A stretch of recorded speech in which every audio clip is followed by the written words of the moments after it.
Thank you for being here. I have some good news for you. More people are going to make more money in the next few years than have been made in all of human history.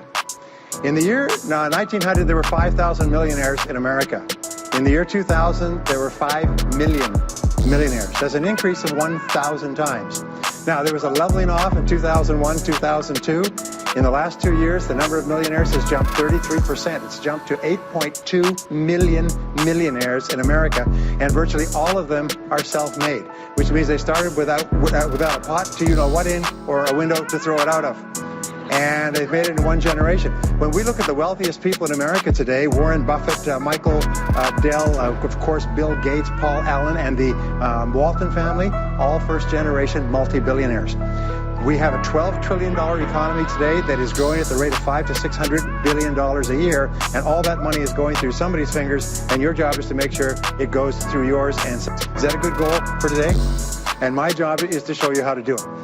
The good news is that all the answers have been found. Self-made millionaires have been studied exhaustively. They've been analyzed. They've been interviewed by the hundreds of thousands and millions. And what we know is exactly who they are and what they do and how they think and how they tick and the decisions they make and the things that they do and they don't do. And the wonderful thing is this: if you do what other successful people do, you eventually get the same result that they do. Now, some people say, well, I started off without any money and I don't have any money now. Well, join the crowd. Nobody's got any money. Most people are broke up into their 40s and 50s. So if you're broke today, you're just one of the gang. The only question is, do you stay there? And the answer is no. Now, when I started off in this many years ago, I came from very poor beginnings. I did not graduate from high school. I finished in the half of the class that makes the top half possible. When I left school, I dropped out of high school. I could only get laboring jobs. I was told, by the way, if you don't get a good education, you won't do well in life. Don't get good grades, you won't get a good job. Don't go to college, you won't do well, and so on. And I believed that for a long time until I found there's hundreds of thousands, millions of people who dropped out of high school who went on to become millionaires and billionaires as well. The reason I say that to you, by the way, is don't let it hold you back. Don't let any experience that you've ever had in your life act as a brake on your potential, because there's hundreds of thousands of people who've had it worse than you could ever dream of, who've gone on to accomplish wonderful things. So I worked in laboring jobs for several years. I worked in construction. I worked on farms and ranches. I worked in factories putting nuts on bolts hour after hour. And one day, in a state of frustration, I began asking this question: why is it that some people are more successful than others? Now, in the Bible, there's the line that says, seek and ye shall find, for all who seek, findeth. Ask and the door will be open. So I began asking other successful people, what are you doing differently from me? And they told me, differently from me, and they told me, and I did it, and I got better results. I got into sales when I could no longer get a laboring job, like many of you. And in sales, I noticed that one of the guys in my company was making 10 times as much as anybody else, and he was selling the same product out of the same office at the same price to the same people under the same conditions, and he was making 10 times as much as anybody else. So I went and asked him, what are you doing differently from me? And he told me, and I did it. Now, what I discovered, which changed my life and which brought us here today, is I discovered the law of cause and effect. The law of cause and effect, sowing and reaping, action and reaction, is the great universal or iron law of the universe. What it says is that everything happens for a reason, is that there are no causeless effects, is that even if we don't know what is causing the effect, we trace it back. It's the basis of the scientific process, of all medical research, of all marketing, of all business, is if you can define an effect that you want, you can trace. It's the basis of the scientific process, of all medical research, of all marketing, of all business, is if you can define an effect that you want, you can trace it back and find somebody who at one time did not have that effect, and then find out what they did, and then do the same thing, and you eventually get the same results. We say that success is not an accident. Failure is not an accident. Success leaves tracks. So if you just follow the tracks of other successful people, no matter where you're starting from, you eventually get to the same place that they get. Well, this was a shocker for me, because, and I learned later in psychology, by the way, that one of the two most important things we need to have to be happy and healthy is a sense of control, a feeling that we are in control of our lives, that things are happening for a reason, and a sense of coherence, a feeling that things fit together. Well, when I realized the law of cause and effect explained everything, I got, wow. So in sales, I went to the top of my sales force. I read, I learned, attended courses, and especially I applied what I learned. And then when I got into sales management, I again read the books and took the courses and asked for advice. And when I got into real estate and importation and development and manufacturing, distribution, and a whole series of businesses over the years, the first thing I did is I asked, how does it work? How do people succeed in this field? And then I buried myself and immersed myself. I spent hours and hours and hours studying, and then I did what the most successful people did. Interesting point. We say that nature is neutral. In other words, nature doesn't care who you are. It doesn't care if you're tall or short or male or female or black or white, educated or uneducated. Nature doesn't care. All that nature cares is that you do what successful people do. It's like making a recipe. Nature doesn't care. You follow a recipe. If you follow the recipe exactly, you get the dish. Nature doesn't care who's doing it. And that's the wonderful thing about our society. It's basically like justice. It's blind, is nature doesn't care. In fact, there are a lot of people who are not as smart and not as talented as you who are doing vastly better than you. Not because they're better, but because we use proven success methods. We just find out what they are, and we do them over and over again. Quick point, nothing works the first time. Okay? Please understand that. Nothing works the first time. What is the average number of times that a person tries with a new goal before they give up? Can you guess? Well, the average is less than 1. Because most people give up before they try even once. They say, that's a great goal. I'd love to be financially independent. And then they give up. They don't even try. They say, but I couldn't because of this and because of that and so on. And then they move away to a wonderful place called Someday I'll. You ever heard of Someday I'll? Someday I'll start saving money. Someday I'll get out of debt. Someday I'll lose weight. Someday I'll start a business. Someday I'll get serious about my finances. And most people live on Someday I'll. Your job and my job is to vote yourself off the island, right? And we start taking control of our lives. Well, about time. One of the things that I learned, by the way, is that becoming a self-made millionaire is not the important thing. What is really important is the person you have to become a self-made millionaire. You have to become a totally different human being. One of my friends says that in order to achieve something you've never achieved before, you have to become someone you've never been before. And it's a really important insight, is the qualities that you need to develop, the qualities on the inside to become a self-made millionaire are incredible qualities that make you a vastly better person. Not only better in terms of character, determination, discipline, decision-making, strength, and so on, but they make you a far better person. They round out your character in a far better way. So that the real payoff of becoming wealthy is not because you can eat more, because how many more meals can you eat? How many more clothes can you wear? Because it's the kind of person that you become, and then the kind of people that you associate, the kind of life that you have. And so the things that we're going to talk about now, and I know that you're some of the smartest people in our country, so I'm going to give you these ideas very quickly, like dealing cards. What I found in my research is that there's a series of qualities that self-made millionaires have. If you have these qualities, your success is virtually guaranteed. And if you don't have these qualities, the qualities are learnable. Point number 1 is that all business or sales skills are learnable. All financial skills are learnable. If you can drive a car, you can learn any skill. If you can drive a car, you can learn the skill. Now, number 2 is you're probably only 1 skill away from doubling your income right now. You're probably only 1 skill away from setting yourself on the road to becoming a self-made millionaire. That turns out to be the case for almost everyone. And if you don't know what that skill is, maybe over the course of the time we spend together, it'll jump out at you. But whatever it is, you've got to find it out and go to work on it, because it is learnable. It's a learnable skill. People say, well, I've never been very good with money. Well, get over it. Fact of the matter is, you can learn what you need to learn to achieve anything that you want to achieve. So, the success secrets of self-made millionaires. Give yourself a score of 1 to 10, and if you are weak on one of these, it can be enough to hold you back. If you're strong on all of these, then there's no limit to what you can accomplish. The first is to dream big dreams. Dream big dreams. Practice what is called back from the future thinking and project forward. Develop a vision of yourself as happy, healthy, wealthy, thin. Practice what top people practice, which is what is called idealization. You project forward several years and you imagine that your life is perfect in every way. Imagine that you have no limitations. Imagine that you have all the time and all the money and all the friends and all the contacts and all the education, all the experience, and that you could be or have or do anything you want in life. If you could, what would it be? If your life were perfect in 5 years, what would it look like? How much would you be driving? what would your life be like if you could wave a magic wand and make it perfect in every way? Now, what we have found is this is the starting point of great riches, and it's the starting point of great success in life, is for you to have a dream or a vision of a wonderful future. Here's an exercise that we give people in our audiences, is take a sheet of paper and make up what is called a dream list. Now imagine this is kind of like a kid's Christmas list, and that it just allows you to just run wild and just write down everything that you could think of that you could possibly want. I had a friend who I taught this to, and he got so excited about it, he bought a spiral notebook, and he began writing. And he'd go through the newspaper, and every single thing he saw in the newspaper that was nice, he wrote it down as a goal. He ended up, first time through, with 330 goals. With the end of the month, he had 500 things that he wanted. The interesting thing was that his life exploded.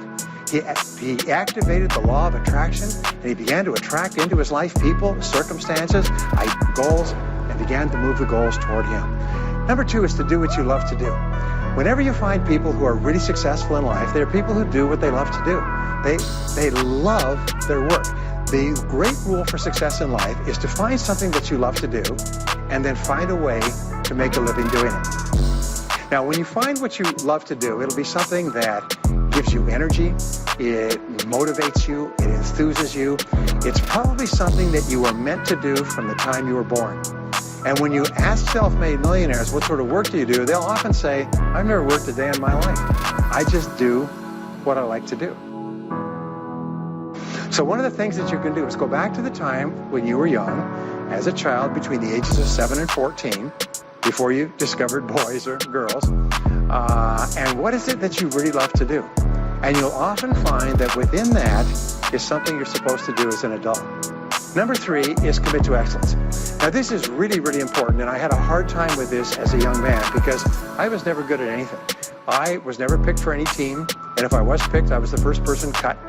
I got lousy grades in every class. I got fired from multiple jobs. I even got fired from a job. And then I discovered that all people who are successful are excellent at what they do. You know the old question they asked Willie Sutton, the bank robber, why do you rob banks? He said, well, that's where the money is. Well, being in the top 10% is where the money is. So what you have to do is you have to pay any price and make any sacrifice to get into the top 10% in your field. Now here's the good news. If you're doing what you love to do, you will want to be in the top 10% in your field. If you don't want to be excellent at what you're doing, it means you're in the wrong field. It just means that you're marking time, you're treading water. And there's a lot of people who are in their field and they do their job and they go home at night, they don't think about their work and so on. And this kind of an attitude means that you have no future. You have a very shaky present. That crackling sound you hear is the ice breaking under your feet. Okay? And you have no future, because if you're not doing what you love to do and throwing your whole heart into it, you're just marking time. But everybody is, if you're not doing what you love to do and throwing your whole heart into it, you're just marking time. But everybody is designed so that there is something that you love to do that you can do well. And the fact that you love it means that you probably have the ability to excel at it.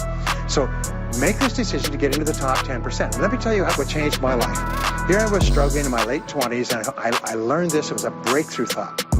Is that everybody's in the top 10% started in the bottom 10%. Everybody who's doing well was once doing poorly. Everybody who's at the top of your field today was once not even in your field at all and didn't even know it existed. What that means is that if you're willing to pay the price and work hard and make the sacrifices, you can get into the top 10%. Now, how long does it take? It doesn't take a week or a month. Most people are really impatient. To achieve mastery in your field takes 5 to 7 years. People say 5 to 7 years. Geez, I'll be 5 to 7 years older before I start enjoying the big rewards. Well, how much older will you be in 5 to 7 years anyway? Now, here's an important point. Are you ready? The time is going to pass anyway. The time is going to pass. 5 to 7 years from now, 5 to 7 years will have passed. The only question is, are you going to be at the top of your field, or are you still going to be down there with the mediocre 80%? And the wonderful thing is this is nobody's better than you, and nobody's smarter than you. If anybody else is at the top of their field, it means that you can be at the top of your field. Just go to them and find out how they got there, because they started at the bottom. Now, it may take longer for some people and less for others, but everybody who puts one foot in front of the other and keeps moving eventually gets there. And that's where all the rewards are. Not only that, that's where all the joy in life is. When you're really good at what you do, you feel wonderful about yourself. You're respected and esteemed by everybody around you. You can write your own ticket. You can open any door when you're good at what you do. Because you get up in the morning and you know you're good. And that is more important. Designed from infancy with special talents and abilities that if you develop them to their height can enable you to accomplish anything you want in life. Everyone is genetically structured to be able to do something superbly, to do something they enjoy, to do it well, and to get great satisfaction from it. Peter Drucker often asks the question, what are you good at? What are you good at today? What should you be good at? What could you be good at? What will you be good at? And so one of the questions that we ask is, looking back in your life, what has been most responsible for your success up to now? What has been most responsible in the past? What is it that you have done that has gotten you the best results? Because as we said before, success leaves tracks. And if you look back into your past, you'll often find indicators that guide you to your future. Do you remember that fellow that won $300 million in the lottery? He was a high school physics teacher, and they asked him what he's going to do with it. He said he's going to take a week off and then get back to work because he doesn't want school physics, because he loves his work so much. That is a person who's in the right place for him, and now he can just drive to it in a nicer car. Anyway, now the next key to becoming a self-made millionaire is to see yourself as self-employed. What we found is the top 3% of adults in our society see themselves as self-employed. They see themselves as in charge of their own lives. When I started off my career as a young man, I was 21 years old, working as a construction laborer, living in a one-bedroom apartment, broke, taking buses 2 hours every morning to get to work and buses 2 hours to get back. I still remember that, and I still remember a light going off one evening. I was sitting there in my little apartment in my little kitchen alcove, and I suddenly realized that I was responsible, that I was in charge of my own life, that no one was coming to the rescue. And it was one of the great turning points in my life. So what you find is that all exceptional people are highly responsible people. They look upon themselves as self-employed.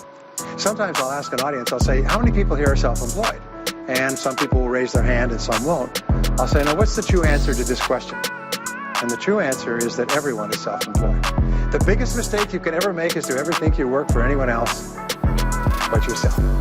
Even if someone else signs your paycheck for you all your life, the most valuable people in any organization are the people who treat the company as though it belongs to them. They see everything that happens as affecting them personally.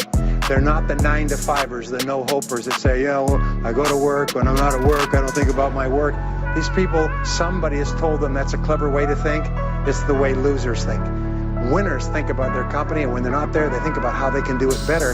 When something happens in their company, they take it personally because they see themselves as highly responsible. As a result, they're paid more, they're given more educational opportunities, they're promoted faster, and these are the people that eventually, like cream, rise to the top of every organization and every industry, the top 3%. The next key to becoming a self-made millionaire is to develop a clear sense of direction.